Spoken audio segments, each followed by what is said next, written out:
Excellent. And welcome back, everyone. So we're going to 2 shorter sessions here, both 2 hours long, with the amazing Mr. Craig Campbell, Nerdburger Craig, guiding us and a whole group of new players through his game, Die Laughing.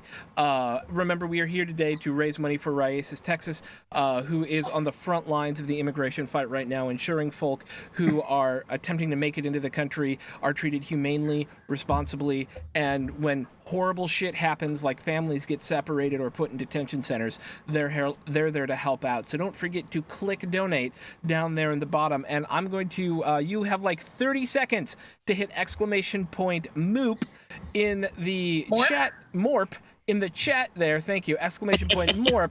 And then I'm going to close the giveaway as I want to give these fine, amazing human beings as much time as possible to play an amazing game. So I'm closing the giveaway now. Boink! And I'm going to pick the winners. Winner number 1 is Small Town 15. Winner number 2 is going to be Portia. Congratulations, Portia. Winner number 3 is Lescribe. Awesome. Okay. So, winner number 1, you are going to get the Midgard World Book PDF by Cobalt Press. Please DM Welcome to the Party here in Twitch with your email address. Portia, I am going to send you a code for a $20 Modiphius gift certificate. That is their RPG web store. And last but not least, LA Scribe, or La Scribe, you have won the Everything Bundle from Absolute Tabletop. And could you also please give me your email address through the Welcome to the Party account here on Twitch? And with that, I'm going to turn myself off, my camera off, and get the heck out of the way and let these amazing people play an amazing game for charity. Bye. Thanks, Zach. Bye. All right. Well, welcome aboard, players, suckers, victims. We are here to play Die Laughing, which is a game that I designed and published earlier this year, actually. It's a horror comedy game, and we are all going to be portraying characters in a horror comedy movie, and everybody's going to die. Maybe somebody survives, but that doesn't always happen. So the point here being is, since your character's going to die, might as well make it entertaining, might as well make it funny. And so you'll be I'll judge you on all of that, silently, but ultimately kill your character off in as funny a way as you possibly can. When your character is gone, whether they get killed or get turned into a sexy vampire or whatever happens in the story, you become a producer on the movie, and we'll have producer points, and we'll be able to continue to manipulate everything. And you know what? I think I didn't send everybody that little list of stuff. You did. The producer point? Yes, I remember reading the points somewhere in there. I don't remember where, though. I got them right here if we need like a quick reference. Oh, you know what? They're in the rules now that I think about it. Yeah. Okay, I thought I read that today. So. Okay, so you want to keep that handy for when we need it. Like when you get killed, you'll have to pull that up. To start with, right now, nobody needs it. Mm-hmm. So let's see. The setup to this is just to kind of give everybody who's watching an idea of what's going on here. Everybody here has a character. It's an archetypal character that you see in horror stories, horror movies, and they've got a body, a brains, a mouth, and a spirit. Score. Body is everything physical, brains is everything mental, mouth is everything social, and spirit is kind of your internal fortitude, your pluckiness, your grit, your guts. And then they've got some other little interesting qualities that they have selected from a list, and we'll see what those are as we go along. There's a monster that has been determined that we'll be using. Everybody here knows what it is, just so that we can start to allude to it as we go. But we won't be revealing that to all of you just yet. And I think the way we can do is let's do a quick round the horn as far as what everybody's playing. I'm playing Buddy. And my character's archetype is the bumbling idiot. He's that. He's the guy in the horror story who gets into trouble all the time. And I've got everybody here by character name just for ease of calling everybody out. And you see as we go around clockwise on the board here, Sarah. Who's Sarah? Hi, I'm Sarah. And what is Sarah? Sarah Who is is the Sarah? stoner. I'm Sarah's, also misery. Sarah's token up. And then we've got Madge. Hi, I'm going to play Madge, who will also answer to Mom because she is the parent archetype. And then we have Biff. Hello, I'm Biff. He's the jock and the greatest jazzercise instructor. And then finally we have Maxine. Hi, I'm Maxine, and I am the kid archetype. So we've got a mom and a kid already kind of established. We'll find out if they are related. But we'll basically, as we go, we'll start with the first couple scenes, and that'll help to start to establish the characters' relationships, and we'll go from there. The game is broken down into acts, and we'll be starting in Act 1. Then there are triggers, things that happen in the game that cause us to go to Act 2 and ultimately to Act 3. For the first scene, for every scene, this is how it works. We're going to start with Sarah being the main character, the lead character for this scene. And on the table that you're looking at, if you're looking at us on the Twitch, I am the person to Sarah's right. That is to say, once we start going around clockwise, I'm the person behind Sarah. And the person to the right of the lead character is always the director for that scene. And as we go, we'll move lead character around the table. So I will start out as director, just to kind of guide us through the first scene. To determine what our scene is, actually, let's cover the basics of how the scene works a little bit, just so people understand, is that we roll 2d6 and add them together, and we've got a spread of 2 to 12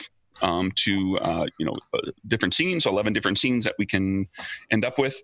And I'll tell people what the title of the scene is, and give you a little bit of the setup.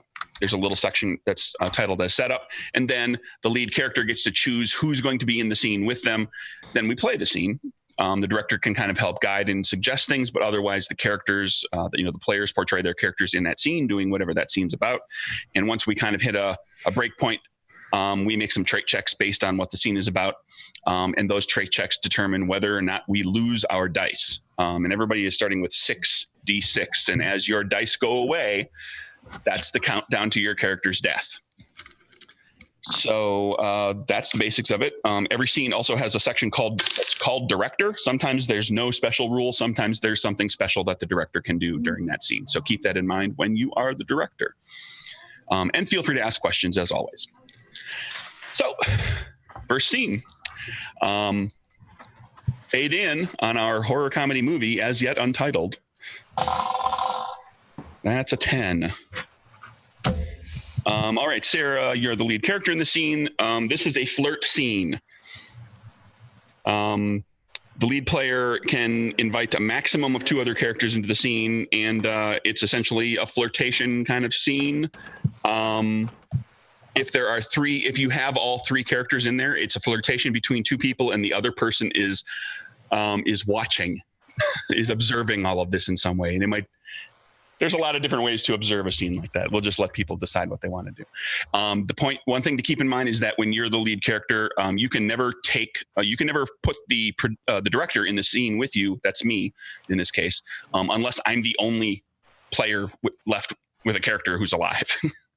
Then you have to put me in the scene. So I get to focus on directing. So we open with title credits like that we don't know about yet. And Sarah's going to be doing a flirt thing happening. Who's in the scene with you? The mom and the kid. Okay, Madge and Maxine. Mm-hmm. Mom and Maxine. We'll call her Mom. And what we'll do here is, Biff, can you roll me a d6? Let's see where the movie starts. There's just an opening scene. We can start it there, and it can go wherever. I got a 2. Got a 2. It's at the airport. And that could be anything. That can be, like you might be just arriving back. It might be, on the concourse. It might be at, picking up or whatever. So take it away, Sarah, Mom, and Maxine. And we've got the airplanes flying over. That's from one of our players actually has airplanes flying over. air shows. Sarah, do you have any ideas to start us off, or? I think Sarah's probably she's out of her gourd at the moment, just kind of wandering around. If Madge and Maxine are sitting somewhere, she'll probably just plop down right next to Madge. You know, I think maybe we're coming back from a trip. Maybe we're visiting Grandma. Grandma's not very progressive, but we visited. We did our thing. That's what we're supposed to do. So we're waiving a baggage claim for our bags.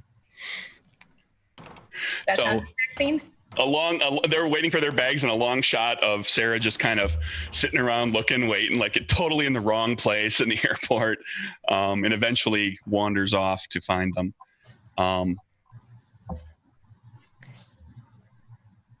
Go ahead. Maxine, how was the trip for you? Fine. Did you like anything Grandma did with us? It was okay. It was okay. Not stuff you typically like to do, I don't think. No. No video games. No. No screen time. And this is when Sarah will just kind of wander up and just go, "Hi, I love your hair." At me, I'm assuming. Yeah. Oh, thank you. I like to have fun if I can. Yeah, it's like got this own life of its own. It's really cool. Thank you. I'm just kind of looking if they're moving bags yet. Nothing's happening, I'm guessing. Did you just come back from a trip? No, I just like wandering around and hearing people watching. I guess I can appreciate that. Your eyes are like stars and like totally shiny. It's really cool. Oh, that's very sweet. Thank you. Do I notice anything in particular about Sarah? Well, in this game, there's typically not trait checks to be made. There's just the check that we make at the end. So, if you want a prompt like this, you can always talk to the director, or you can simply make the assumption that, yeah, she's high as balls. Okay, I wanted to know if I could smell something. You've been preparing. Mom has been preparing herself for the day when young Maxine is going to probably toke up on something or get offered something or ask a question or something. So yes, yeah. And Mom has been explaining that home is a safe place to experiment things, but that Mom has to check things first. But I've been preparing that because she's 8. We're not there yet, or at least we shouldn't be. So I'm ready. As Maxine looks on, Sarah continues to flirt with her mom. And Sarah, I think, is probably old enough to realize this, close in on her horrified face. And we'll call that a scene with the flirtations. I'd like to point out one thing is that Sarah is actually, we get the final shot of this scene is finally a kind of a close up on Maxine. And she's got a brand new doll, like a big, like 18-inch tall porcelain, like really nice dolly. So that's that scene. And for the flirt scene, it's everybody who's in the scene will make a mouth check at a target number 3. And the way this works is you will roll all of your dice. Before everybody rolls, hold on. I just want to describe this for everybody here. You'll roll all of your dice, and your traits are ranked 1, 2, 3, and 4. The trait that is ranked 1 is your best trait. It's the things that your character is actually number 1 at. It's a little bit opposite from what people are expecting in role-playing games. But the way it works is you'll roll all of your dice. For a target number 3, you're going to be trying to get a 3 or better on as many dice as possible, and you need as many dice to hit that 3 or better as your trait is. So if your mouth trait is a 3, you need 3 dice to be 3 or better. Oh, okay. Okay. So the lower your trait is, the easier it is to hit the check. To hit Success. Yeah. All right. Are we ready then? So everybody makes their check. Just keep it in your head whether you succeed or fail, and we'll go around the table and resolve the scene.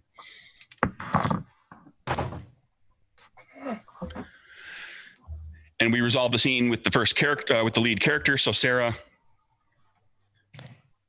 So I count the number of dice that are over 3, right?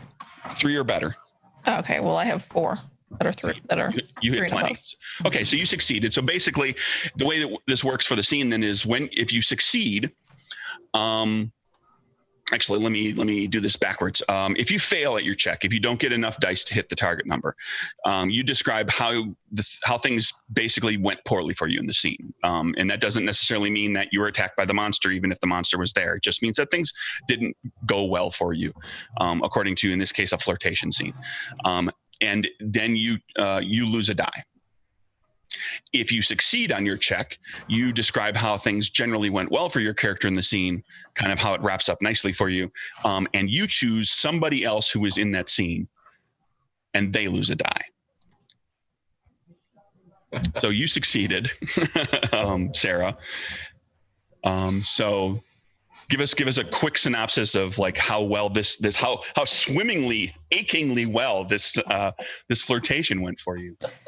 I think because Madge smiled at her and she's just so high that she thinks like the stars are out, like completely. She's got this great aura and everything. So she's so happy.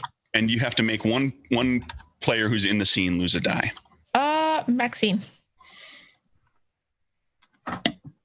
Going for the kid. And then it was so awkward to watch for the kids. Like, oh, I hate this. That's why I decided on that one. Yeah, Mom, how did you do? I actually failed. Oh no! So you're going to lose a die of your own. And how did this wrap badly for you?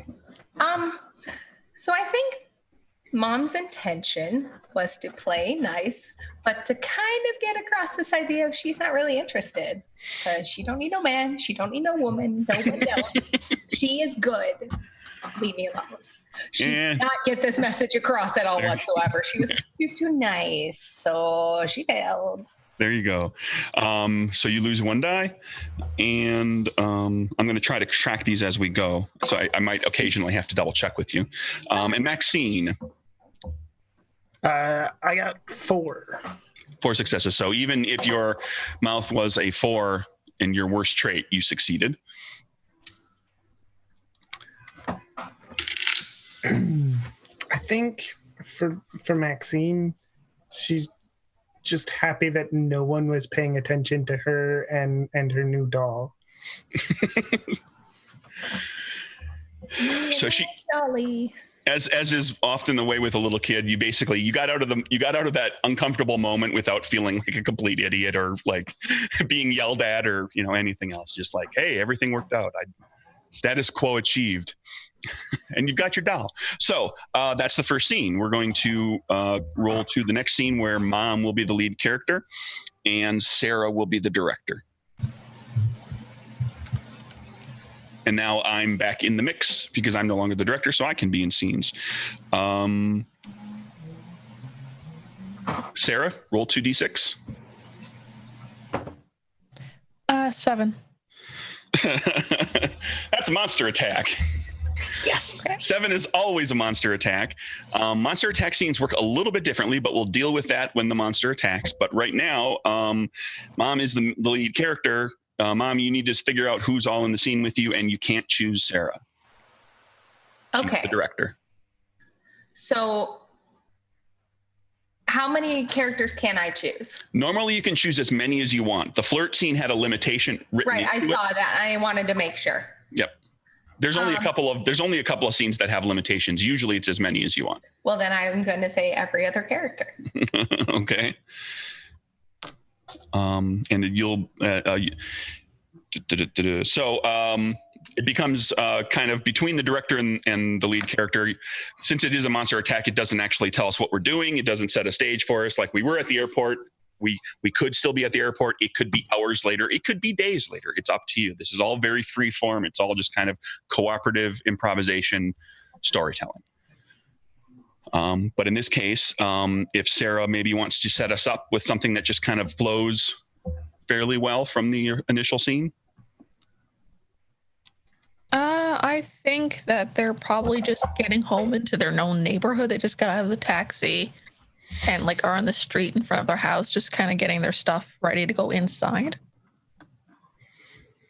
Okay, I'm going to say Buddy's the next door neighbor. He's out watering the lawn, like the typical, like with the hose, like actually like, spraying the bushes and everything right out in front of the house that don't get enough from the sprinkler.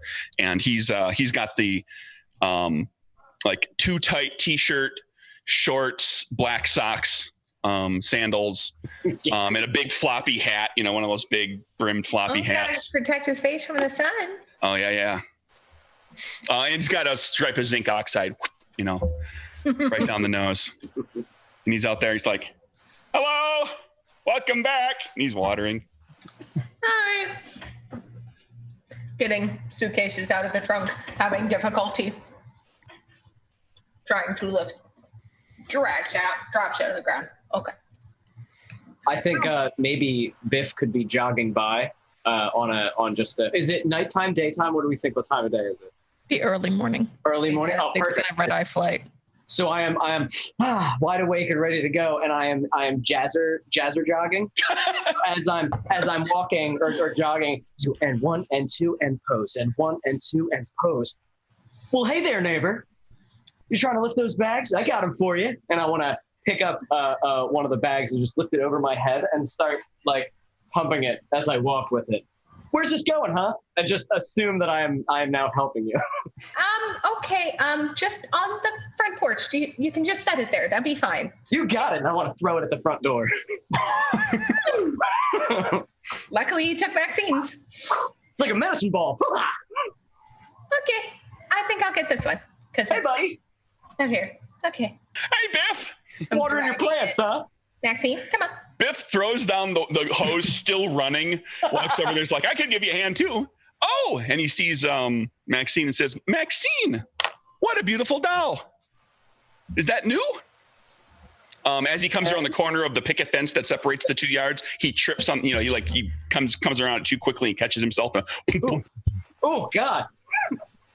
and he springs back up There you go. Okay? because he's young and can still do that. But, buddy, you okay there? I'm fine. Okay, I got this bag. It's just a little heavy. I mean, we brought stuff back, of course, but whatever. It's not that bad. I got it. So she's dragging. Maxine, come on. We gotta get inside and unpack. Your name was Mag, right? The mom. Madge. Uh-huh. Madge, did you try that new lemon skins cleanse that I sent you? I sent it to you via email. I saw the email. We were heading out of town, though, so I didn't get a chance to. Well, you should definitely try it. I have plenty of lemons. I could bring them over. They're fantastic. I'll be okay. Right I'll get some at the store when I go, because we gotta go grocery shopping. So Oh, okay. What in God's name is that? And I want to point at the doll. That's the ugliest thing I've ever seen. Actually, I'm going to use my equality. Since there are 4 people in this scene, I am no longer there. Never mind. so What I turn and Maxine is gone. Real quick, describe your. Everybody has every character has a quirk, and for each quirk you have a quality, which is a thing that happens all the time. It's a thing that you can do all the time, and then you have a trick, which is something that you can do twice during the course of the scene. What's the quality? Creep away. If there are 4 or more characters in a scene, including you can leave the scene before trait checks are made. Okay, so she in all of our discussion, the little girl has been like, I've had enough of this. She's just inside getting ice cream or whatever it is she's doing. Is the My doll question is, I was going to say, is the doll still here? like just standing there? That sounds like a good question for our director, given that this is a monster attack scene. So, director, Yeah, the doll is. Maxine took it with her, but now the doll is leaning against the fence post, just staring at them. Gross. I hate it. Maxine's first, sir. She's probably there. I want to go over and pick up the doll. I feel like the doll attacks him at this point. Mm-hmm. Yep, definitely. As I say, be careful with that. So when it comes to getting hurt in this game, Mm-hmm. is it the director decides how I get my ass whooped by this doll? Is that correct? Well, not really. What happens here is this: basically, we have our trait check to do, but when a monster attacks, it works a little differently. Instead of just having a straight trait check that's called for by the scene, you get to choose which trait you want to use to deal with the monster. So you can use any of your traits, and there's a different target score to hit based on different traits, because some monsters are easier to beat up, some are easier to outwit, so forth. Dodge or whatever, yeah. Right. So basically, everybody who's in this scene is going to be dealing with the fact that this dolly has now come to life and is menacing us. And you can use whatever trait you want. And then when you make your checks, you determine whether you fail or succeed again, and do who loses a die. And then you like if you failed or something, if you lost dice, you could describe like your character getting injured, you could get separated from the group, you could get winded, you could get whatever. You don't actually die until you lose all of your dice. Okay, then I think I will choose my body as my trait, because that's my best trait, right? Right. So your target number is 3. Let's go around the whole pile here. Start with Mom. I actually want to pull a trick. Oh, you got a trick? Yeah, so my quality is self-assured, but the trick is called Ego Boost. Instead of making a trait check for the scene, choose a character in the scene. That character rolls 2 extra dice on their trait check. If they succeed, you succeed. If they fail, you fail. Okay. So you're going to tie your check into whom? To Biff, because Biff said his body is the best. So Biff, add 2 extra dice to that. You better succeed. Yeah, I have a metric butt ton of dice. If I don't succeed, God doesn't want me to. So now I'm also I'm going to try to help Biff by using body. Awesome. When this is all going on, so I'm going to, and that's a target score, target number 3 for me as well. And since Mom's situation is dependent on Biff and Maxine has left the scene, it's really only the 2 of us rolling. Okay. So then let's see. So I need 3 dice to be 1 or higher. Need to be 3 or higher. Oh, I need 1 dice. No. Other way around. What's your body? 1. You need 1 die to be 3 or higher. Do this. Oh yeah, I crushed it. 1, 2, 3, 4, 5 dice were 3 or higher. Okay, so we both succeeded. How did everything go for? Mom, you succeeded too because of that. How did everything go for you? Well, actually, let's let Mom react last, since the 2 fellows here are fighting the doll. We'll see. I was going to say, you 2 are much closer to that thing than I am. Yeah, director, what does the doll attempt to do to me that I will succeed in getting the fuck away from it? You're muted right now. How are you holding on to it? By its like little armpits, like a little weird, awkwardly, like he's never held a child or anything, so he's just All right, spikes are gonna come out of his chest into your hands. What is? Spikes. I want to go. All ones, but still spikes. So as the spikes come out, I go nope, and I let go and then just punt it from its like little legs, just like into the street. Absolutely not, and just kick it away from me. Wait, because everybody succeeded, right? Yeah. Well, you punted it away from you, and it goes kind of right by me, and yeah. Buddy, being who he is, just kind of flails wildly at it and helps to propel it further into the street. And taxi, run it over. And we all get the heck out of Dodge, I imagine. Oh yeah, I'm going to go find my child. Thank you very much. That doll is not safe at all. We run inside, I think. Huh? Mm-hmm. And as soon as you take your eyes off of it, the doll's gone. Of course it is. And we all effectively succeeded, so we all have to make somebody lose a die, starting with Mom. So somebody has to lose. Hey, I guess it's Biff. When you succeed at your check, you make somebody else lose a die. Okay. If you fail, you lose a die. So Biff, who are you hitting? I will hit Buddy. That sounds about right. I think that makes sense. Yeah. So I lose a die and you lose a die, right, Buddy? Yeah, and then it's me, okay. My turn, and then it's me, my resolution. I succeeded, so I make somebody lose a die, and I'm going to make Biff lose a die. Oh, you guys, why? Because Buddy has a little bit of a crush on Madge as well, and Biff is competition. That is okay. God damn it! Everybody loves Madge. Biff is Everybody loves He's way too into his cleanse to care. To pay attention. Okay, so this makes Biff the lead character for the next scene, and now, and Mom, Madge, you will be the director, so cannot be in the scene. So, all right, so I'm rolling 2 dice. Yep. Okay. I got a 12. Ooh. I was gonna say, let me go find this montage. Oh. Okay, I like it. Go ahead and read what happens with the montage. All right, so all characters are involved in this scene, including the director's character. The lead player describes a montage that involves all characters. The lead player then makes a trait check dictated by the director based on the montage. If the trait check fails, the lead player loses a die as normal. If the trait check succeeds, the director loses a die. Ah. Okay. So montage it up, buddy. Okay. Everybody ran in the house. Oh, wait, is it Buddy or Biff is the main? But where's Sarah?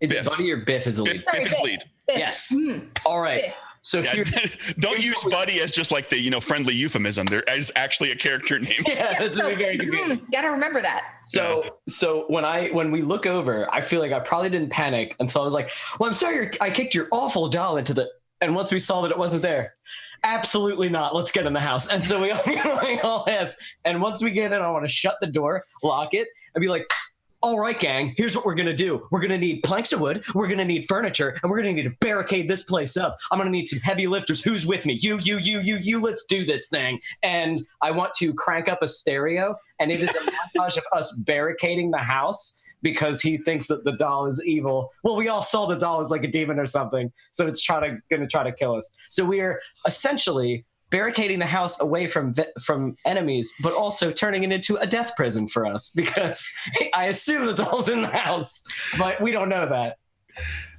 Sarah, did Sarah drive Mom and Kid home? Mom and Maxine? No, I'm thinking Sarah honestly was just walking. Sarah was just there. Okay, well, Sarah shows up in the middle of this montage. Sarah needs to show up, and we yank her inside the house. And Buddy calls his like cousin or something, and it's Sarah. Like, sure, I'll help. Well, in the moment I see Sarah, I'm just like, oh God. How about Sarah's buddy's sister? How about Sarah's buddy's sister? Yeah, I think she crosses on his couch, and she'd get away with it. Yeah, because Buddy's just an idiot. Awesome. Lets it slide. Okay, so Biff and then brother and sister are all in love with Madge. Excellent. Let's roll. Well, that's our montage. So let's now, since we've got a montage, let's do this really quick. I love doing this with the montage. Let's set our time period. What kind of a montage is this? What's the song? Is it contemporary? Is it a 70s song, a 90s, 80s song? I think just because in the spirit of Biff and what he is, a jazzercise instructor, it is the most 80s shit you can imagine. No, I didn't grow up in the 80s. So like if anybody grew up in the 80s. Final countdown. Oh yes. Yeah, it's a there's got to be keyboards in it. There's got to be like the generic rock with keyboards with synthesizers, Yes. So I crank that shit up. I try to carry the heaviest stuff because if we're all in love with Madge, then I want to try to carry the heaviest stuff and like walk. Yeah, and I'm getting upset as you're carrying my furniture around and kind of throwing it, and I'm just trying to get stuff. There is go ahead. There's definitely a shot of Maxine like standing in the hall, like watching everybody do this with like a big knife behind her back. What the fuck? Like, I go make sure that Maxine's like here and present and like not stabbed by weird doll spikes. Like, I look at her hands. Her hands are okay, I'm assuming. No stabs through your hands. No. Okay, I'm just making sure, honey. The doll is creepy and terrifying, and like stood up and like tried to stab him. So like we're just gonna stay here for a while, okay? Just let me know if you see anything weird. All right. The doll didn't do anything weird until like 5 minutes ago, right? Not that you know. Have you been with the doll the entire time? I'm asking Maxine. Oh. Someone had a siren. Sorry. going. No. Okay. Not sure if I like that side A, but we'll deal with it later. Okay. The camera lingers on Maxine for a moment there, and we wrap our scene, and we got a check to make here, right? Yeah. I was gonna say, literally in the basement, though, is a bunch of wood. So I'm gonna. I choose. You make a check, but Mom decides what it was based on what you described in the montage. So here's the thing: you kind of have to do this smart. Yeah, sure, you got to carry stuff around, but I think this ought to be a brains check. Oh. Did you properly barricade the house? Really? It's a brains. Okay. All right. I'm just saying. Whatever, man. Whatever. Your kid's evil. Y'all How's gotta that? roll it though, don't the we? director. Including me, Now, or just him? What do I need to succeed this? 3? It's going to be whatever check you want it to be. Target number 3 through 5. I guess brains a 3. It shouldn't be that hard, but at the same time, like it's still not pathetic. Sure. Okay. Brains 3. My brains is 4, and I have 4 dice. So let's do this. Oh, so close. Oh, wait. It was 3? I did it. 5, 6, 6. My other one was a 1. Dang it, then I lose a die. Oh, that's your target score is 3. What's your brains rating? 4. You need all 4 dice to succeed. Ah! You got it flipped around again. Ah! Your trait, remember your trait is how many dice you need to succeed. Right. And then yes. the number is the number on the die face. Oh, if it was flipped around, I would have been fine. All right. There goes that dice. All I'm trying to save our lives. That's all, you know. So that makes you lose 1. Which puts you down to 3, which is important. We got to keep track of who falls to 3. Now, oh, right. Thing that I get. That's one of the triggers. This is our life pool, essentially, right? Yes. Okay, so I choose how I fail this scene.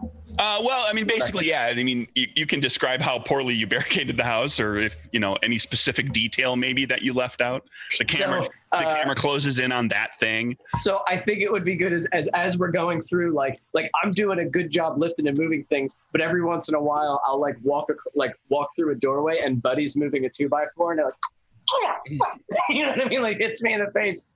And after we're all done the montage, I'm like, excellent. Whew. I've never done this before, but I think I did it perfectly. And the wind blows the back door completely open. Shit. Because it just like it wasn't barricaded at all. Well, God damn it. I go over and try to shut it, but it's too late. All right. Director, does that sound like scene? Yeah, that's specifically the back door banging.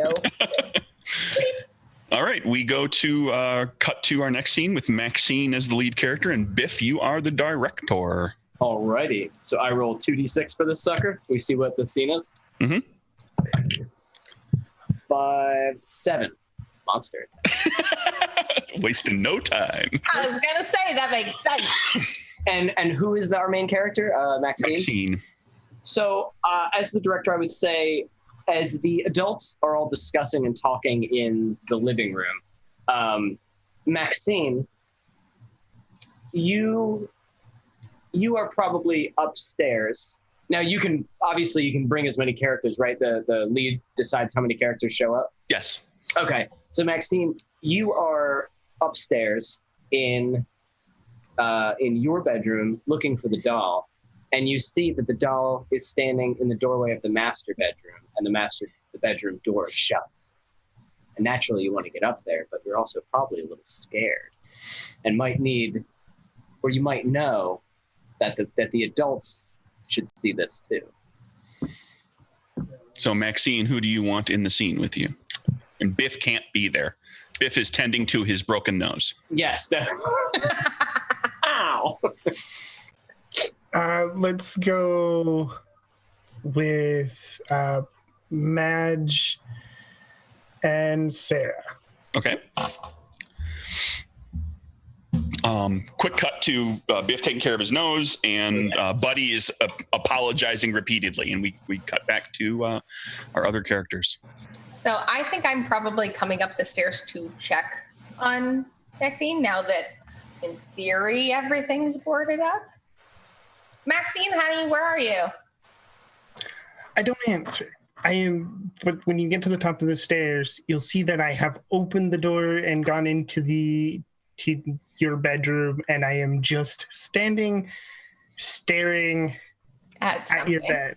At my bed. Okay. Yeah. All right, Maxine, honey, what are you doing in there? And I mean, like, I'm probably out of habit. I'm probably lugging my suitcase up with me because that's where my suitcase goes, is in the bedroom. Sarah most likely. Sarah's in the scene as well, right? Yeah, I think she would have wandered out and picked and found Madge's secret snack stash. It's just kind of. But you see Madge struggling with a heavy suitcase to bring it upstairs to Diva's sister to, because we're all in love with Madge. She's probably gonna drag it up the stairs behind her again with the snack in one hand, just trying to do the whole thing, trying to be helpful while being Sarah. She's I don't even know your name. Like, thank you. What's your name? Oh, I'm Sarah. I'm Buddy's sister. Like, I'm pretty sure you've met me. We water the grass together, like, every time I stay. Right. Sorry, I just so wrapped up in everything else that I don't always pay that much attention. I apologize. That's on me. Yeah, it's like totally amazing that you're able to manage so much. I mean, you're just so cool.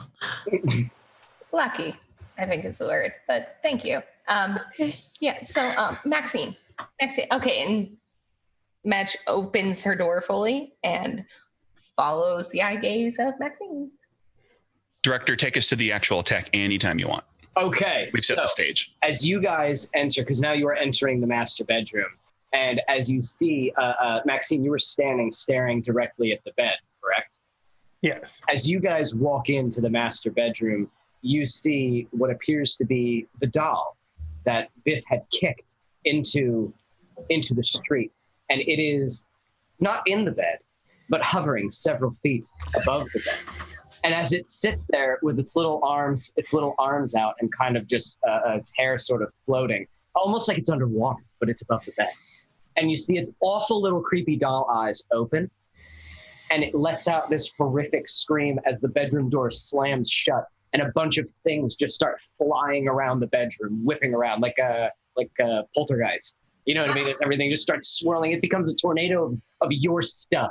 I immediately jump and like pull Maxine down and get her under me as best I can. And I am just like protecting maybe my face, but really my child. Now, do I decide what they roll, or they decide what they roll? They essentially decide what kind of check they want to make. Okay. So so how do you guys survive this? Oh wait, I'm not lead character. Never mind, not me.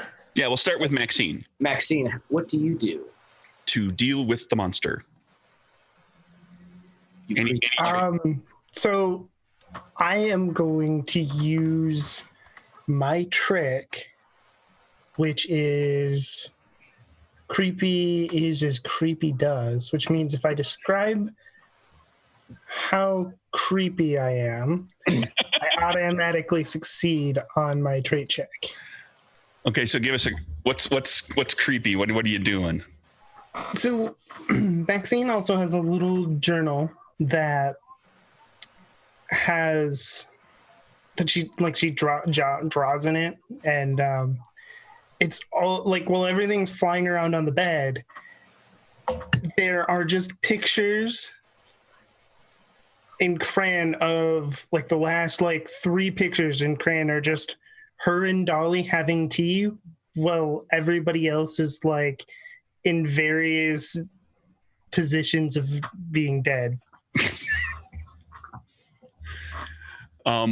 Okay. What trait check are you making?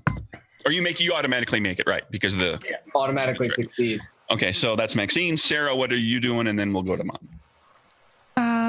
I think I can do a spirit check, right? Yeah, that's kind of a guts, kind of inner fortitude, guts pluck. Sarah's gonna try and like. Okay, and then Mom's gonna. I'm doing the same because I'm protecting my child, my face. Your spirit target numbers are 5.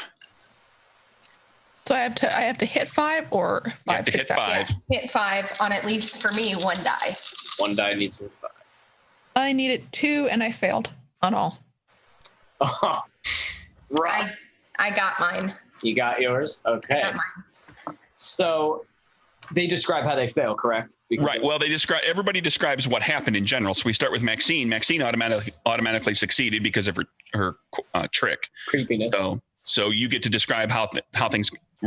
You've kind of described that, but you will ultimately have to make somebody lose a die. Somebody that's in the scene. Sarah will lose a die. And I think mostly too, like, to protect myself from flying objects and stuff, I'm just letting Mom do it. Sarah, how'd you do? Like I said, I failed everything, so I think she's kind of backs up against the door and goes like, "Oh God, I think my E is laced." And just gets hit by things. Holy shit. And do you lose a die? Yeah. Another one. And Mom. So as Mom is, protecting Maxine, she is seeing these drawings, and it's very unfortunate. And while she succeeds in protecting, I think I'm gonna have Maxine lose a die because this is very disturbing. I did not raise my daughter like this. I don't know where she got these creepy ideas. Yes, she's allowed to watch horror movies as long as I watch them with her, but not my child. Not happening. Okay, quick comment. Does anybody besides Biff have three or less dice? I think we've got a few people at 4. Okay, I'm the lead character and Maxine is the director. Okay, bye, cat. Okay. So 11. Ooh, what's 11? 11, I believe that is break the fourth wall. Wait a minute. So Buddy's breaking the fourth wall? Yeah. lead character. I think that's yeah, I'm gonna we'll do this as a real quick scene, and it'll just be like what's happening elsewhere with Biff and Buddy. okay. Okay. Yeah, the break the fourth wall. Give everybody the description, the setup. Okay, so there's Buddy's probably like going into like the bathroom to find like a towel or toilet paper or something for Biff's broken nose. Okay. So I'm doing that. Basically, the setup for the scene then too is that I have to demonstrate a horror trope or turn to the camera, do something that kind of breaks the fourth wall and makes the character kind of sound like they know they're in a movie. Am I in there with you in the band? Yeah, I go and get like I go digging through. I ignore the hand towels because like they're really fancy and they look nice. So he goes into the cupboard, the linen closet, and he pulls out like this gigantic bath towel, like a layout kind of bath towel, wads it up and just shoves it in your face, and says, Biff, if this were a horror movie, you'd be the first one to die because you're big and strong and tough and handsome and all those wonderful things. And as he's describing this, Buddy has like just the tiniest glint in his eye of like, maybe he's kind of got a little bit of a thing for Biff too.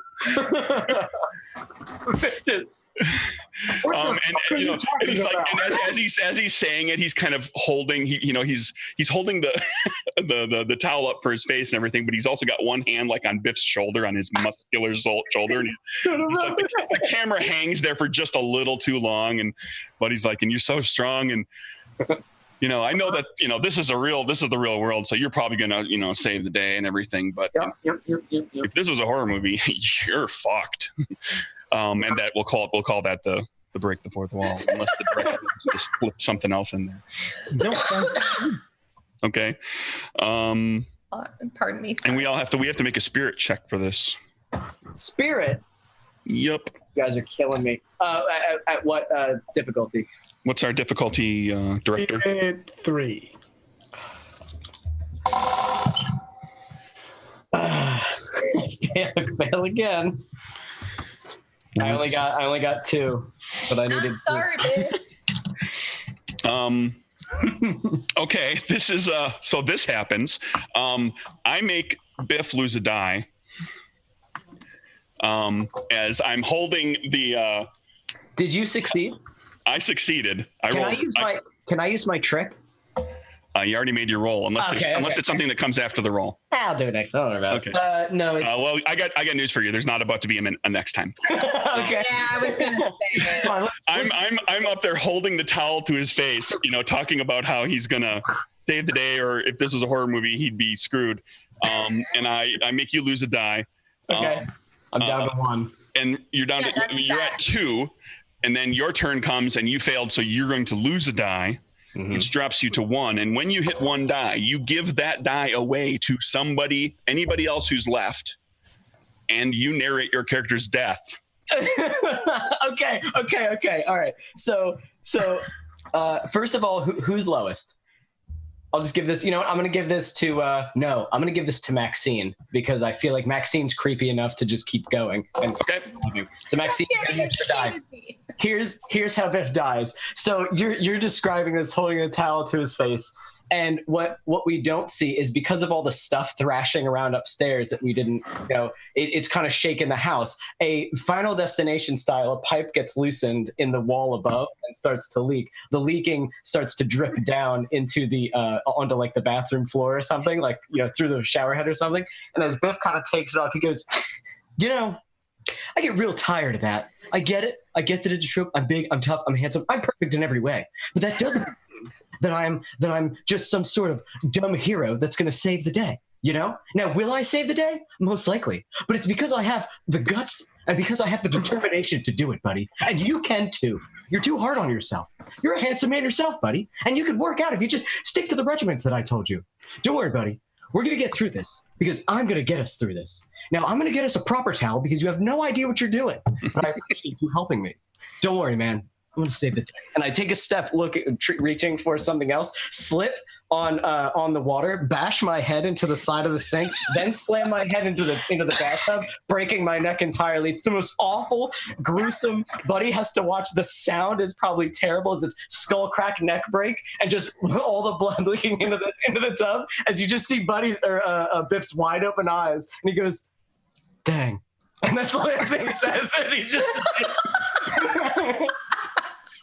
With his headband, so it did not protect me. It did not protect me from dying. Buddy just backs out of the door. That scene. Okay, so Biff, you are now a producer on the movie. You get 4 producer points. Okay. You can spend 1 producer point per scene. You don't have to spend any. And so that the producer points allow you to manipulate the story as we're going. I'm just gonna throw this out there just because I know kind of how the game runs, and I know what our timeline is looking like. I'm gonna say, as long as everybody's cool with this, because we've got everybody's at like 4 or 5. I'm gonna reduce everybody by 1. I'm okay with that. Yeah, you don't care. Yeah, I hope you don't. Let's everybody drop your dice by 1. Yep. Just nobody, that doesn't put anybody in imminent danger, but it keeps things moving because we do have a time limit. Mm-hmm. So we moving forward here, let's kind of keep the idea that like this movie is on like a 7-day shoot schedule. And so because with a character death in the game, it's called getting wrapped. We move to Act 2. Everything you see now will be creepy. So now we move all to the Act 2 stuff. And producer, yes, you did you read the wrap rule? At the bottom of Dolly's sheet, there's a rule for for every monster. There's a wrap rule. There's a thing that you do after your character is wrapped. That's gives you stuff to do. I have her bookmark.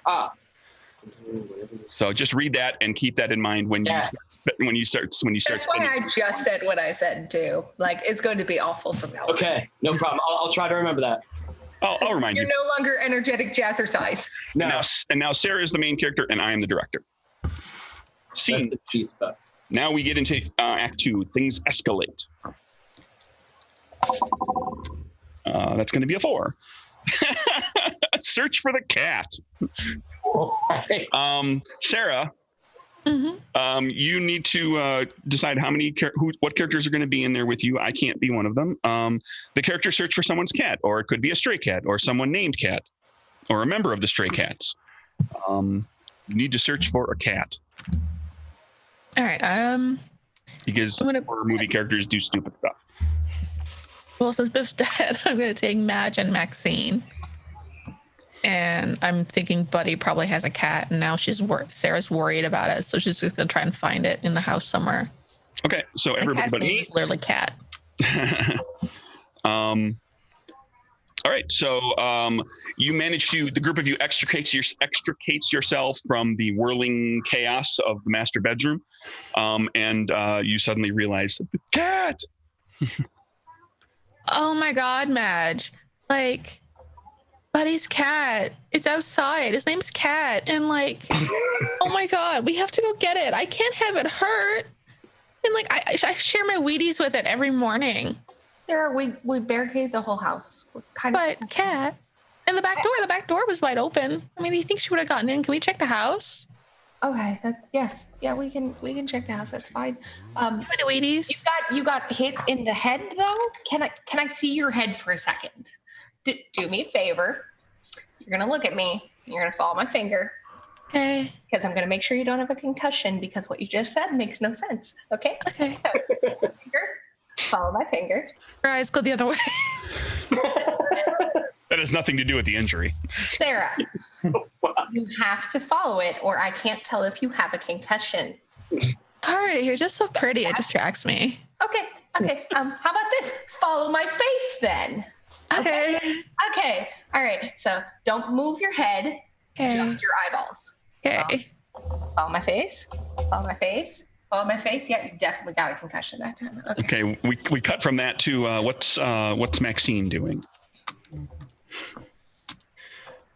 Maxine is the doll still floating?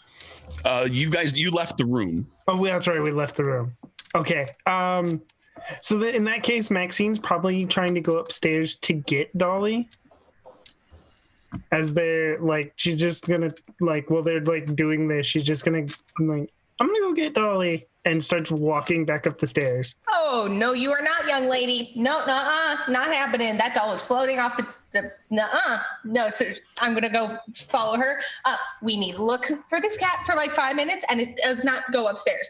It didn't go upstairs, so it can't be upstairs. You're not going upstairs. From the top of the stairs, the cat comes running down.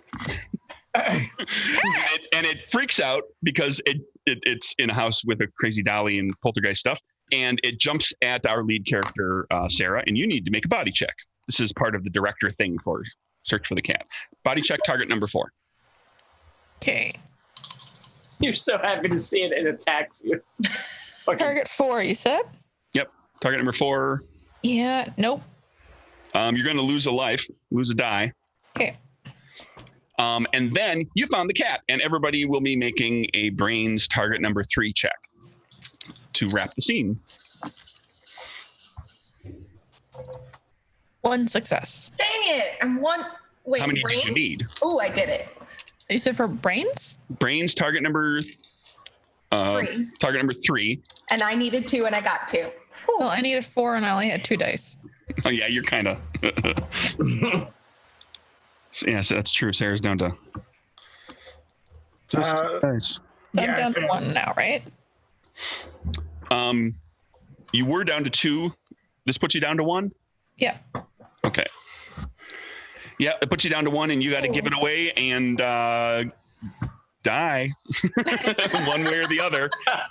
Doesn't have to be the doll, as we've. I was gonna say you were just jumped on by a cat. Yep. Yeah, I think I'm going to give my die to Madge. Because, like, she's totally going to catch the cat and, you know, kind of spin around a little bit, just trying to get a hold of everything, and the cat's just going to take out her jugular. Jesus. It's just going to bleed out all over the cat and the wall. Quentin I Tarantino cover sprayed Maxine's face. Yeah, this goes from like this is the moment where the movie turns from like, oh hey, it's a funny dolly comedy horror where the dolly's running around killing people, and now there's like just this scene like Sarah explodes in a pink mist just everywhere. It just paints everything, and there's there's an outline of Madge and Maxine like on the wall where no blood hit, like so there's your silhouette. on the wall. Great. That's still white, where it's still clean wall. Can the doll be watching from the top of the stairs? Sure, why not? It's like I did that somehow. Somehow. And then how did Mom's check go? Mom succeeded. Okay, so you make somebody else. Okay, I got to make sure I say this correctly. You make somebody in the scene lose a die. Technically, you could make yourself lose a die. How many do you have, Maxine? Currently 4. All right, I'll make us. Everybody's at 4 right now. Well, I just went up to 5, so I'll be nice, Oh yeah, you did. and I'll go back to 4. And you go back. You'll guess. take Don't yourself worry. back. We'll chip away at you. Don't worry. I already damaged my daughter once. So you're making yourself lose a die. Yes, I'm going Okay, back. and then Maxine, what are you doing?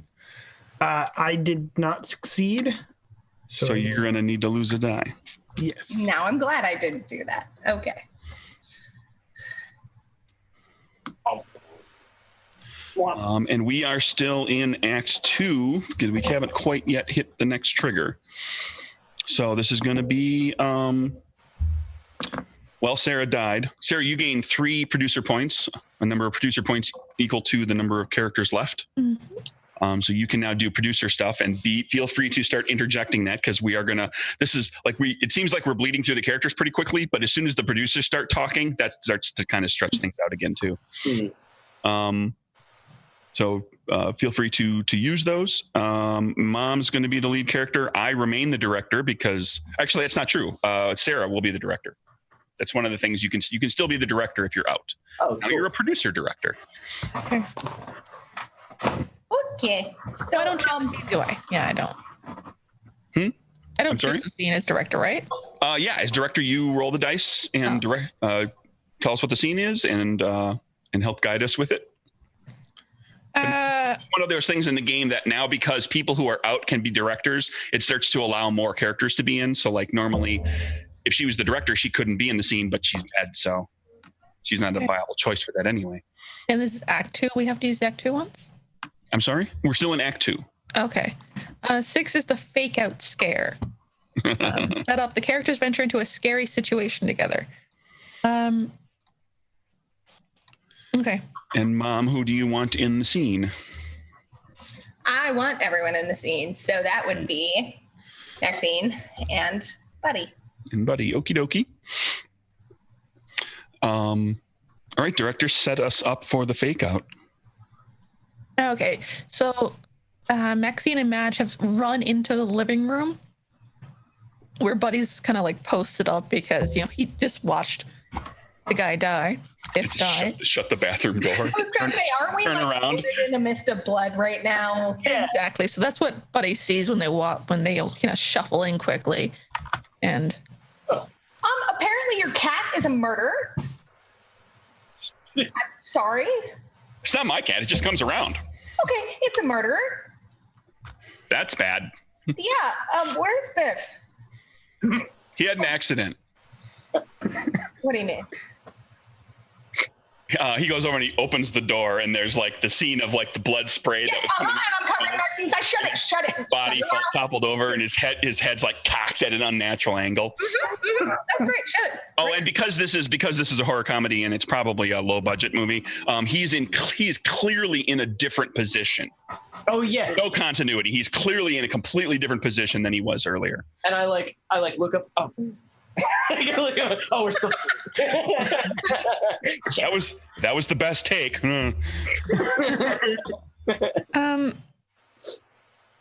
as director, I can. Yep. Actually, can I use a producer point? Again, I'm a little bit fuzzy on it, but can I use a producer point to like in the background see the doll scurry across the floor? You can just describe that as the director. Oh, okay, well that happens. The producer point, yeah, you spend the producer points on just those things on the producer list. Okay. On the producer point list, which are mostly things that kind of screw with the other players. As far as like you can, as director, you can always introduce things. You can, kind of help to build what the scene should be. So yeah, as we're all arguing, the dollies. It's like clearly a person, like a little person in a costume, like a little child or something. or yeah, a kid, in a costume. Okay, look, at this point, we need to get out of this house because this is not helpful at all whatsoever. So, out the back door right now. That's where we're going. I tug on your shirt. What? What, honey? I need to use the bathroom. You're going to have to do, remember how we went camping one time and you're going to have to do that because we're not going in the bathroom. Okay, let's go. And when you look down again at Maxine, the doll is holding her hand, and the spikes come out of the hand and hit Maxine. Is this a monster attack? Yep. So yeah, the director can turn this into an actual monster attack if they want. Oh shit! That's awesome. Oh, very cool. I wasn't sure which one you were going to pull. That's very cool. So this becomes a monster attack like it has been, where you get to use the trait you want to use. So we start with Mom. Now the dolly is right there. Okay, well, I'm going to grab the dolly by the top of the head and then hold its body and rip them apart as hard as I can. Okay, so I would like to use a producer points. are you sure about that? How would you like to say that? I'm going to read it. Oh, okay, right. Increase the stakes. I don't like you. The What is- difficulty is now 5. It's fine. Fuck you. I'm going to use some brains. The rap rule for the dolly monster is that producers have to deliver their producer stuff in a doll's voice. And she goes, Mama. And she looks up to you. So you don't have to do Her fucking face. Sounds like dice thing, right? Yeah, sounds like Mom was doing a body check there. Mom was trying to be smart. Ripping the thing's head off. I hate you. Prepare for your doom. So it's going to be body target number 5 for you. Maxine, what are you doing with the dolly nearby? I just, Dolly, not me. They're the mean ones. That sounds like trying to outsmart, talking to Dolly, trying to outsmart, or talking your way out of it. Mouth check. Yeah. That works. Okay. Buddy is going to, Buddy's going to flail wildly at things because that seemed to serve him fairly well last time around. So a body check for him too. Body check is at 3, except for Mom. It's at 5, and mouth check is at 3.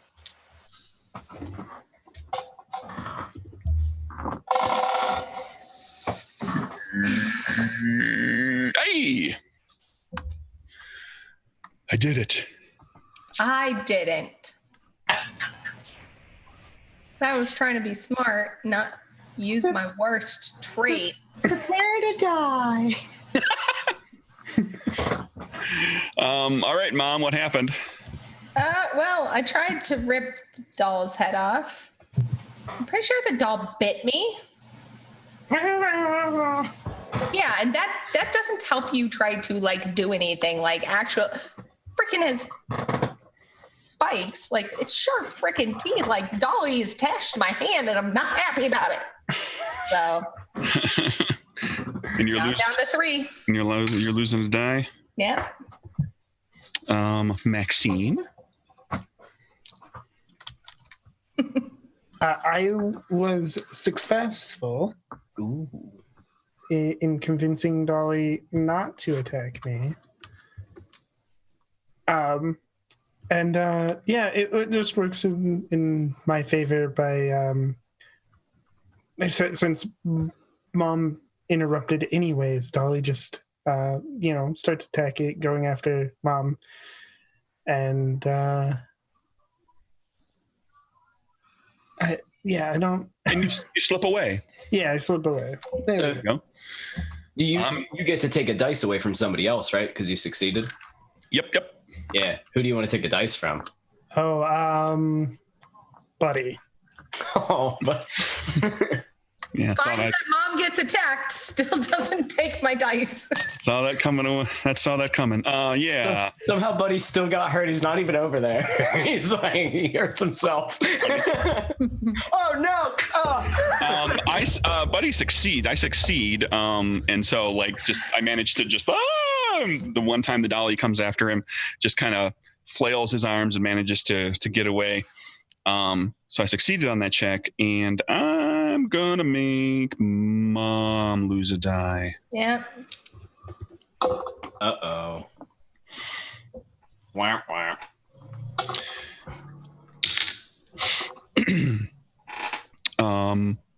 And just a note for people, because now we're all kind of getting low on dice. You've all got stuff, right, on your sheet, and you picked 2 items. I was just about to call on that. Yeah, I'll note this for you, for the listeners or the viewers. Stuff, what happens is you've got a list of stuff, you pick 2 items, and 2 times during the session, you can incorporate that stuff into your description of how you're making whatever check it is, and you get one automatic hit, like one automatic successful die. So like, when you're in a situation where you're down, where you have less dice than what it would take to make the check, like you need 3 dice to succeed and you've only got 2, stuff is the way to get that one freebie. And then make your check.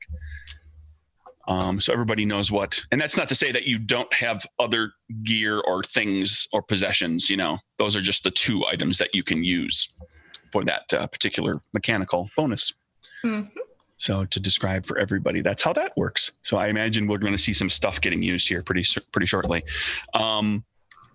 So we're in the big spray, the big blood spray room, and Maxine is the lead character with Biff. Wait, isn't it me as the producer. director? No, it's Biff. Biff is in the circle, but he's a producer director. Like because it's always next to the character. Yeah, so it's always. See? I didn't get that. Interesting. So he gets to remain in the circle. It's something the game is designed to give people things to do after their character is dead, and this is one of the things. I got an 8 for the scene. Okie dokie. What is that? Perfect. The chase. The chase? As long as we're still in Act 2. Actually, we are in Act 3 at this point, because we are all of us are at 3 or less life. Then what number was it again? So this number 8. Barricade. Oh, I'm sorry. I guess I did that with the montage. No, that's okay. We can do it again because you didn't do it so well. That's true. You need to say barricading. So at this point, I can't find it on here very quickly. So I'm just gonna. So you guys are in the blood spray room. You were just attacked. So you feel as though you're not going to be able to get out of the house. The dolly won't let you. So you decide to barricade yourselves inside the only place that makes the most sense, the basement. So you haul ass towards the basement, shutting the door behind you and locking it. The basement has a big, heavy, like little sliding metal lock. Why it locks from the inside, you don't know. But it was almost like it was made for this. And you slide it down and run down the creepy wooden stairs to the dark concrete floor of the basement. It's sort of like a junk room full of all sorts of things that you've stored down here over the years. And you flick on the one little shitty fluorescent light, and who's the main character? Who's the lead? Maxine, and we need to know who went running down in the basement with Maxine. Yes. I think it's all 3 of us still. It can be, sure. Running into the basement. Then I guess since it was you, I for some reason I thought Buddy was up there, was the main character. Buddy's around. You probably just see Maxine walking down the basement stairs because you're so creepy. So like instead of desperate, you're probably just like, I'm going down here, and like walk down. So she's going down there. Yeah. Buddy turns on the hero, flips the hero switch and grabs Mom and is like, let's go. Oh my goodness, put me down. You can put me on my own 2 feet. No. Didn't pick you up. Just. Oh my God, put me down. Covered in blood. I'm covered in blood. I'm not happy. So I'm the one who knows that the freaking deadbolt's there, so I do the deadbolt on the door. You can walk down those stairs. Buddy goes to meet his. Protect my daughter. Buddy goes to meet his fate, totally dejected, just heartbroken and soul crushed, and it shows in his face where his smile fades just a little. Good.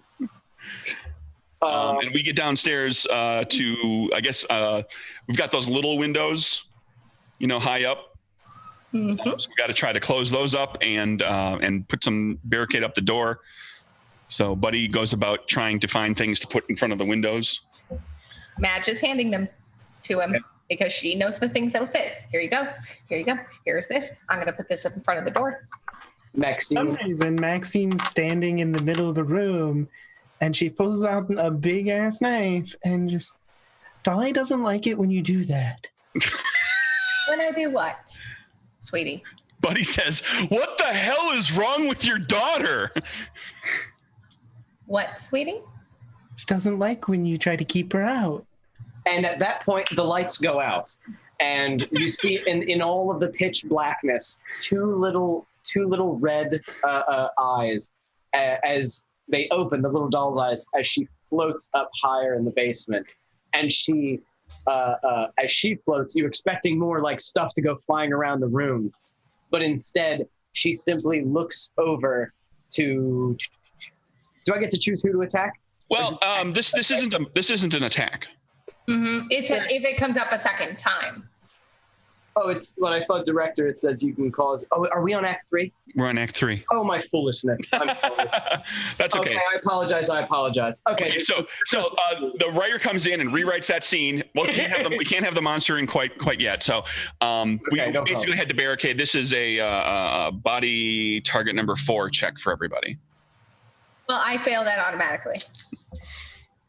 You can't succeed. You can't succeed that. Good. With stuff. Do you have a trick?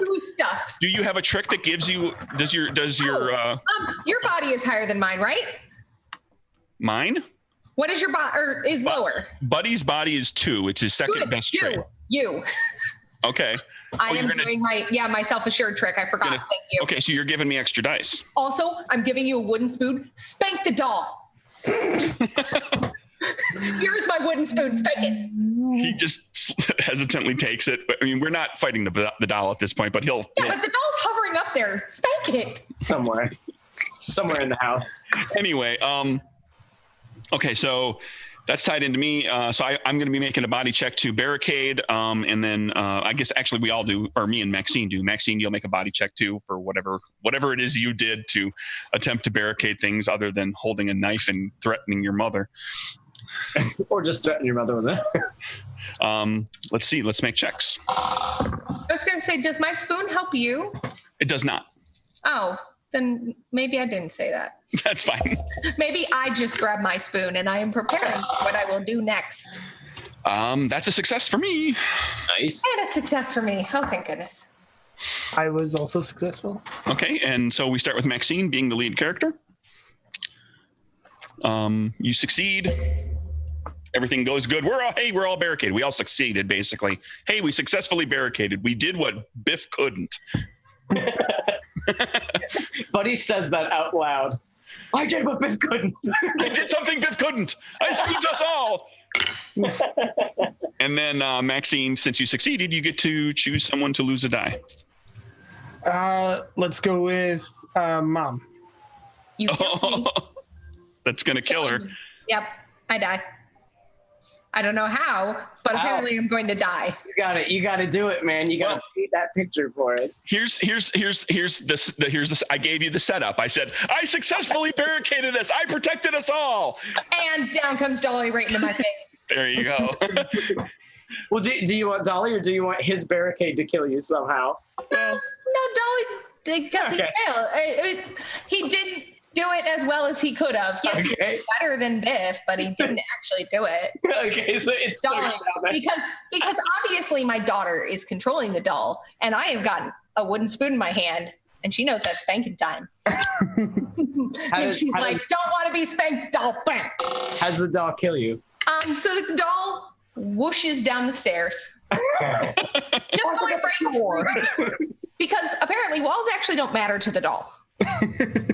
So through the door, Dolly hangs in front of Mom for a moment and says in Maxine's voice, no more spankings, and stabs right into her face, like all into her face, all the spikes right into Mom's face. So many blades in the Mom mom's is face. screaming. Mom is flailing, trying to get Dolly off her face. Dolly's not coming off her face, and she trips on one of the things they were trying to barricade with, and smack right into the floor. With Listen. Dolly still stuck on her face. And at this point, Buddy screams the highest pitched scream you've ever heard a guy scream. And I say, I told you Dolly didn't like that. And Mom, you need to give that die away to one of us. It's not going to my daughter, buddy. Have a die. Okay. So that was Maxine. It's my turn. And we succeeded. I succeeded. So I'm going to make Maxine. You know what? That's a lie. I'm going to make me lose a die. So it's 3-3. Here we go. Final few scenes. Basically, both of us have to be in every scene from this point out. So we can just kind of pass the directorship around to different people. Who'd like to be director next? Biff just was. Oh, and Mom, you gain 2 producer points. Okay. I think with the way Mom died, she should be the director this time around. Okay, Mom's director. Okay, are we in Act 3? We are. All right, so let me pull up that document. Da, da. Oh, right, we are still in Act 3 because we were just a moment ago. Da, da, da. Yep. We are in number 5, rousing speech. Yes. So, Oh my God. the lead character gives a rousing speech to build morale and diffuse tension between characters that are at odds with each other. So one of you has to give a pep talk to the other person. Well, I'm the lead character. Oh, so you have to somehow get Maxine to stop being evil. If Perfect. it comes up the second time, whatever. Okay, so Mom is now dead on the floor. Dolly's still stuck to her face. Dolly hasn't moved quite yet. Buddy, at this point, like we get an internal monologue from Buddy. Like there's a voiceover of Buddy's thoughts at this point. He's looking at the kid going, okay, the kid's evil. There's just like, there's something wrong here. The kid, like, Maxine's walking around carrying a knife. She's gonna kill me, and she's gonna like make my head explode, or she's gonna give me to her Dolly or something. This is terrible. So he starts mumbling kind of under his breath, and he gives his rousing speech quietly to himself, not to Maxine. At some point, and that voiceover turns into, okay, you can do this. You can do this. You can kill a little girl. You can do it. This is. She's absolutely evil. She needs to die. If you're going to get out of this, what would Biff do? Biff would kill the little girl. Biff would kill the shit out of her. the wooden spoon flew out of Mom's hands and is resting at your feet. And he picks it up and he holds the wooden spoon and he looks at the girl who's holding a giant carving knife. Says, "You can do this, buddy." And that's my rousing speech. You can kill this little girl. That's what Biff would do. So this becomes a mouth check for everybody, right? Right, director? Yes, that would be a mouth check for sure. What's our target number? I'm going to give you a 4. Because this one's a little tough. Character rewrite. All of you have to roll body. It's a body check instead. Okay. No, I'm making a quick look at my quirk here. Do I have anything? Yeah, I think I can. Yeah, but what's your stuff? I'm going to hold on to it just because I think I might really need it here. I've still got 3 dice and I only need 2 successes on this. So body target number stays the same, right? Stays a 4, but it's body. Yeah. Okay. And so me and Maxine both need to make that check. Oh no! Neither of you made it, apparently. Yeah, he fails. He gets done with his little speech to arouse him, to get himself all psyched up and everything, and then he looks down at his flabby, out of shape body. He's like, I should have listened to Biff with those tips he had for getting in shape. And he realizes he's in terrible shape and he's kind of doomed and he loses a die. You hear Biff's voice echo in your mind. Lemon cleanse. And Maxine, did you fail as well?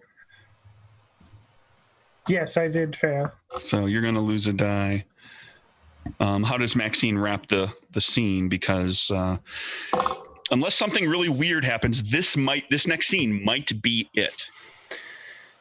I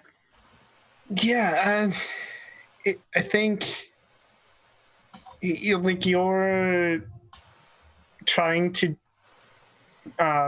give yourself this rousing speech, and I try to leave, but I'm not tall enough to undo the deadbolt. So somehow I hurt myself trying to undo the deadbolt at the top of the stage. All right, and you lose a die, so we're both at 2, right? Yes. Right, I put it at the right height. And that makes Maxine our lead character, and I guess let's rotate it right over to Sarah for director. Alrighty. Give us a good roll. This might be it. Yeah. Let's see. And go nuts with the producer points at this point. Oh, I'm getting ready. Make sure to look at special effects budget. I saw that. Alrighty. So I have ready for the end. The characters lick their wounds and empower themselves to continue on. Anyone who succeeds their trait check can make someone else lose a die or gain a die for themselves. There's one of those weird things that can happen. If this scene comes up a second time, instead becomes a monster attack, and there's no. Okay, so I'm getting ready to fight the Dolly and Maxine. So what's Maxine doing to get ready? Because we've been watching her slowly become creepier and creepier. So. Are we still in the basement then? We probably, yeah. Given that you couldn't get you decided that you couldn't get the door open. Yeah. So that Maxine will probably go she'll go back downstairs and she'll find the boxes with I don't know, the Halloween supplies, and she'll wrap herself in an extra layer of clothes because she's a kid and she thinks that'll help protect her. And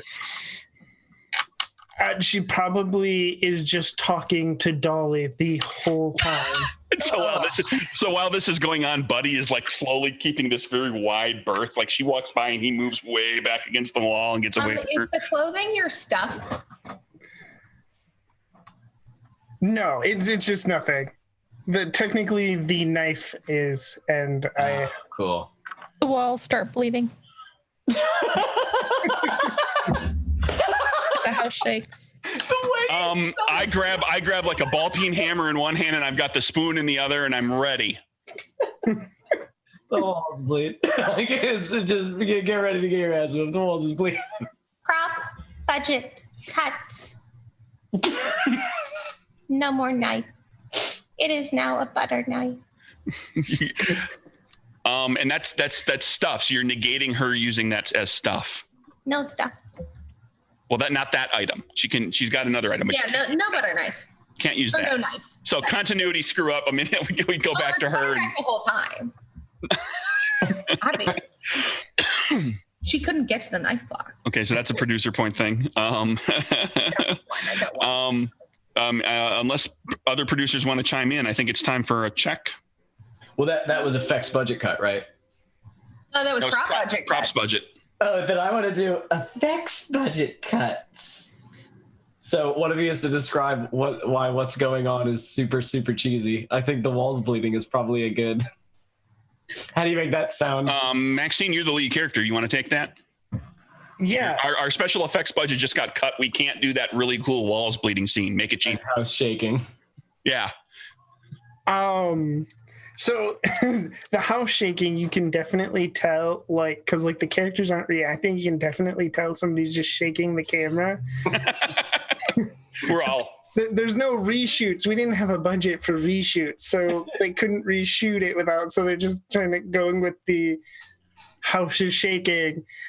And the bloody walls, in some points, it doesn't even look like fake blood. It just looks like Ketchup, corn tomatoes. syrup dripping down the walls. Like there wasn't enough food coloring to make it red enough, so it just looks like Oh, it's like it's the too red blood, you know? Like blood Yeah. blood has like a little bit of purple and blue to it. Oh, it's just red. It's just really red. yeah, really red. We didn't have all the right food coloring. Syrup or no, nobody had it. Okay. Are you guys ready to roll? Yeah, I'm ready. Spirit check here, As I am. which I can't I was about to possibly. do that.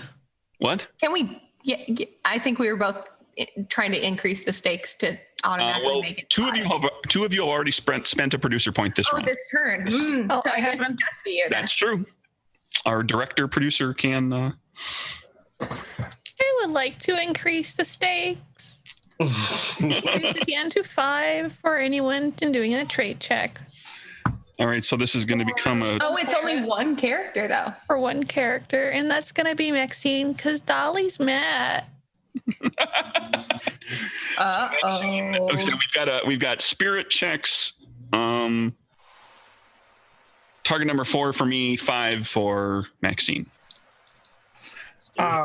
Question. So they increased the target number, but can I use my trick? Because otherwise I can't actually succeed. What's your trick? My the creepy is as creepy does. Where if I describe how creepy I am, I Sure. can automatically succeed. There you go. Yeah. You're the lead character. Take it away. Yeah, it's. I think she like Dolly starts telling her she's mad. She's like, "No, Dolly, no, we're best friends. We're gonna go have tea as soon as I figure out how to get out of the basement, and all we have to do is get rid of Buddy, and then we can just be happy." Buddy goes, what? And you succeed at your check. I'm not even going to roll because I can't succeed at this check. As soon as we rolled as soon as we got this scene with spirit, I was screwed. I can't even do it with stuff. I don't have enough dice. So yeah, I am hosed. So Maxine gets to decide to make somebody lose a die. Yeah, it's Buddy. Yeah, that's Surprise, surprise. at this point, Buddy is squared off against. That takes me to 1, so I'm gonna die here. Buddy is squared off against Maxine, not paying attention to the doll or where the doll is or the weird blood on the wall or the shaking house or anything, and he's getting ready. He's gonna kill this kid. Nice. He's thinking Biff would do it. Biff would do it, and he goes in to with his ball peen hammer to crack her over the head, and she reaches up and grabs and stops his arm by the wrist with like preternatural strength. Bends his arm over backwards, snapping his wrist, and then stabs him in the stomach repeatedly with the butter knife. He just The child? the child is doing this. Yeah, we're done with the dolly being the monster. The kid's doing this. Stab. They're the monsters together. And at this point, Buddy's his stomach opens up and his intestines just spill out in a heap, and it gets super gory again. Way over the top. And he tips, and he kind of stumbles back a couple of steps, and then he tips over forward and falls face first into his own guts. Nice. Yes.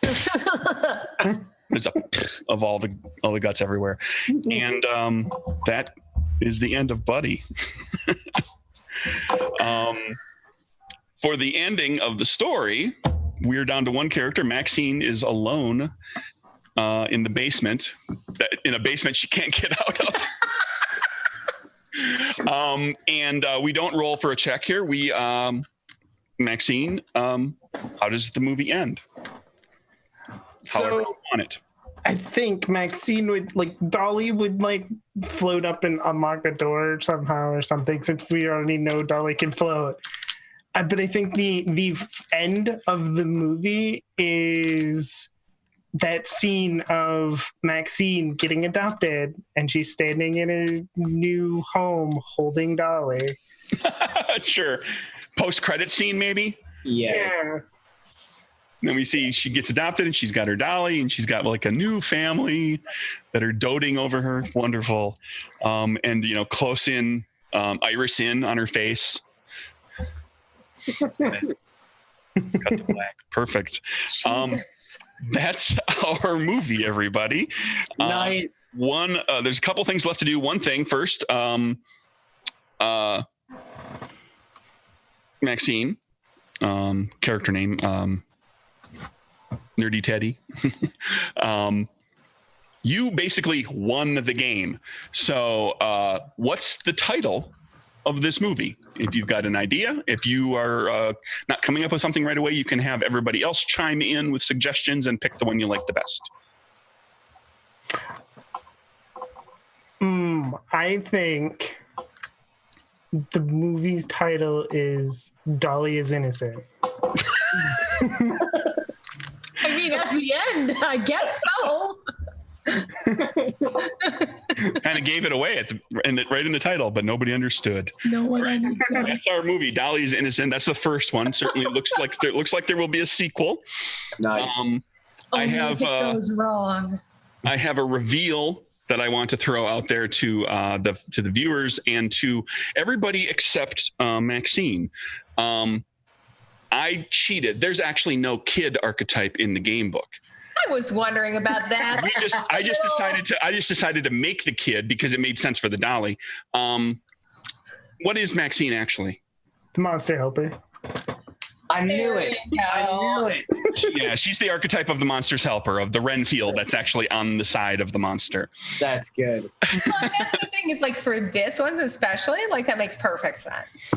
Yeah, and there's a lot of ways to twist it. So I kind of set it up with a mom and a kid. I figured that was good for the Dolly thing, and then everybody else would kind of work it out. So that's kind of the way the game works too. There's like the archetypes are very vague, so you can kind of mix and match. There's the whole smattering of like young adult characters, like the jock and the cheerleader and the stoner and the nerd and so forth. And then there's a bunch of adult characters. And then there's a bunch of kind of odd characters: the bumbling idiot, the Jock. the monster's helper. There's the unnamed extra, the character that knows they're in a movie. the person that's breaking the fourth wall constantly. So there's all sorts of things in there, and then there's a whole slew of monsters. This was Dolly. There's sexy vampires, and there's a zombie thing, and there's a couple of there's witches and ghosts, and every monster is kind of a play off of a classic. The Saw Blades is my absolute. That is the greatest thing I've ever fucking read. Sentient spinning saw blades is the name of the monster. It is terrifying. That's a play off of Phantasm, of just the mechanical thing that flies around. Yeah. So yeah, that's what a lot of that is. We've got a few minutes to kill. I'd like to thank all of you for joining me on this adventure. I hope you enjoyed it. All the listeners, I hope you enjoyed watching. Please give charitably to our charity efforts here. We've got, I don't know, where are we at? $1,069.69. Wow, really? They did that on purpose. Yes, they did. And it was in the chat stream, and I kind of was seeing it. I'm like, I don't know what they're talking. Oh, that's what they're talking about. So that's that. If Eighth Rock's back, I guess. At least I can see him. Hi. I'm Hey, I'm gonna hang out now because we got a few minutes left. You know, that was awesome. We wrapped it all up. If you want to give, if you've got a standard way you want to kind of wrap things up, we can. Yeah, first thing, let's go around. We've got the time to do it. We've got about 6 minutes left, so let's go around, get thoughts and impressions from everyone. You got to play the game with the maker, which is super cool, and I'm really glad we got to. I loved the whole thing, watching it. And so we'll start with Nerdy Teddy. Shout us out. Tell us what you liked. Hi. Yeah. This was awesome. This was exactly what I wanted it to be, and getting to play the creepy kid was the best. Yeah, it was awesome. Thank you for running it and being here, and this was great. Also, I loved Biff. Everybody loves Biff. Sweet, Evan. Hello, I'm Evan. This was absolutely awesome. Just like what Nerdy said, this is exactly what I was hoping it would be. Thank you for making this game. It's fantastic. I didn't know it existed until Throck told me about this. And once I read into it and started to look into it, I was like, oh my God, this is perfect. So I might run this with my friends because we're all horror buffs. And that's what I think it's perfect for people who love cheesy horror movies. It's perfect. But yeah, thank you. This was awesome.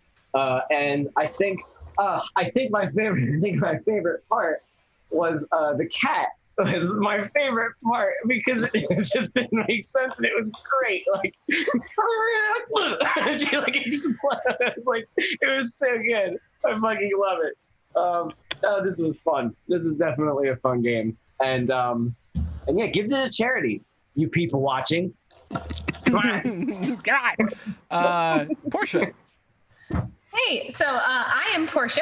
I have been really blessed now for the second time to get to play a game with the creator of the game. So thank you so much for setting up the game and playing it with us, because I think that's cool in that it's set up that everybody plays together, even if you're the person like who knows the game the best. So that's really cool. I really enjoyed this. I am not a horror movie person. I really don't really like them. I like Supernatural though, so this fits in there really well. So this was really cool, and gosh darn it, my child. I mean, I knew it had like very quickly. It's like, and I have the dolly in my hand. I'm like, I have a problem with this. So that was really fun.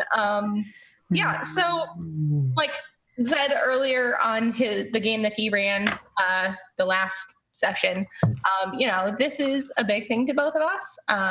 The Rices and the work that they're doing. So like it is cool to be playing a game and to have this opportunity, but that's really what this is for.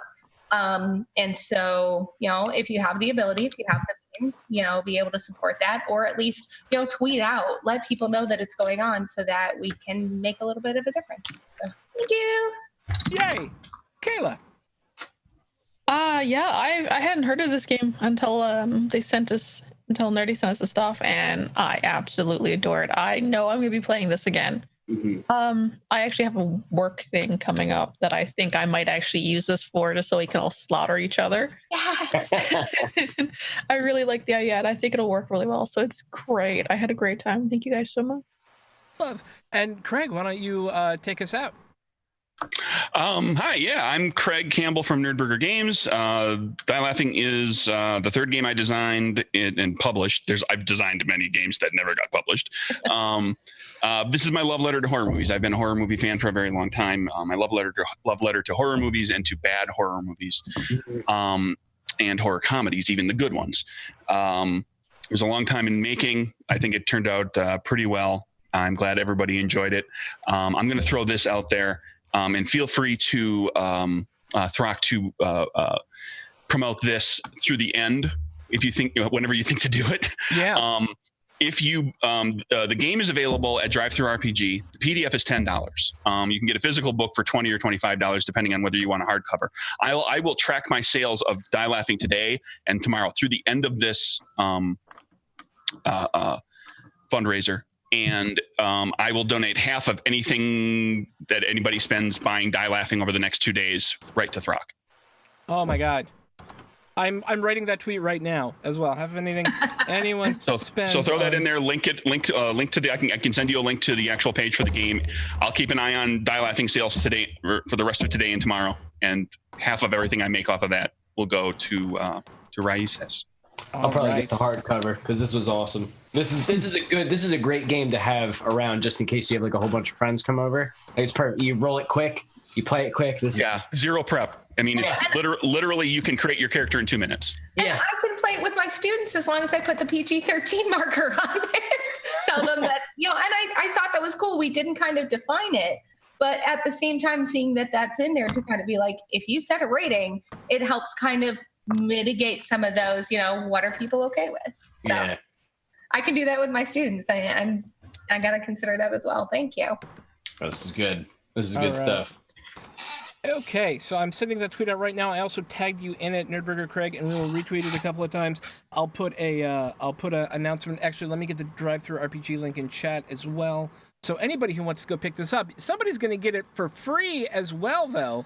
As we're about to start doing our giveaways, and we've got 6 giveaways for this 2-hour set. 6, not 1, not 2, not 3, not 4, not 5, but 6. Starting with College of Opera and Cartographer class PDF by oh no, that's the wrong link. Sorry. Starting with it's been a long 20 hours so far. 2 months of Sirenscape with their Super Siren subscription.